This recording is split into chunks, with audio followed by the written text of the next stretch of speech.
Off-campus partying in Amherst overnight turned into a melee, leaving over 15 police officers injured and dozens of people under arrest. It happens every spring before graduation. Police had their hands full trying to curb what turned into a major melee. 22 News reporter Jeff Seeley with the details. This is exclusive home video taken by a Umass student as he witnessed the chaos Saturday night. More than 1,000 people, students and visitors, winding down the school year.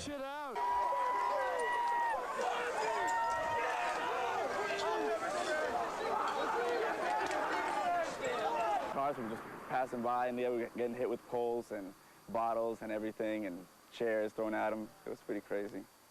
This year, police tried to crack down early, breaking up midday parties on Hobart Lane, a popular party spot.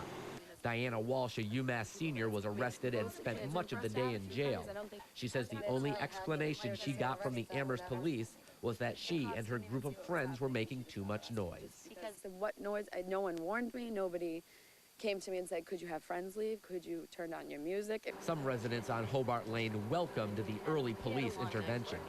And I want people to kind of understand what it feels like to own a home, to pay taxes, to live here, to work here, to be responsible, and not be able to get home because the street has been taken over.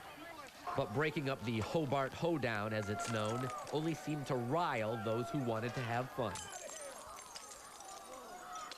Eventually people found a place to gather, and that's when it got crazy. There was stuff all on fire over there, and there was cops playing pepper spray at everyone, and there was some like cop in riot gear swinging like a nightstick around. It was crazy. I basically said, hello, what's going on?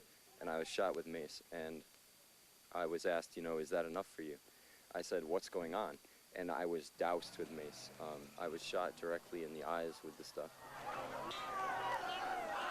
One student described this stretch of road between Hobart Lane and Puffton Village as a gauntlet. He said anybody who passed through was likely to be hit by a bottle, a rock, or anything else the students could throw at them.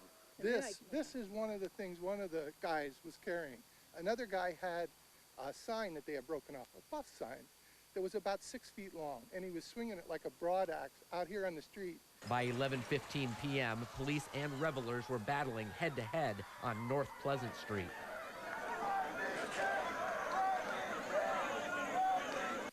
Over the next 3 hours, suited in riot gear, state, Amherst, and UMass police tried to disperse the crowd.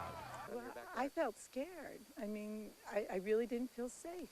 In the end, 45 arrests were made and 15 officers were treated for injuries. Damage to police vehicles alone will be thousands of dollars.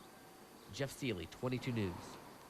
Now, in a written statement, University of Massachusetts Chancellor John Lombardi called the behavior of the students disgraceful and said the university will take prompt and appropriate action regarding any of its students found to have engaged in behavior that is contrary to the university's Code of Student Conduct. And that brings us to the results of tonight's 22 News interactive internet poll.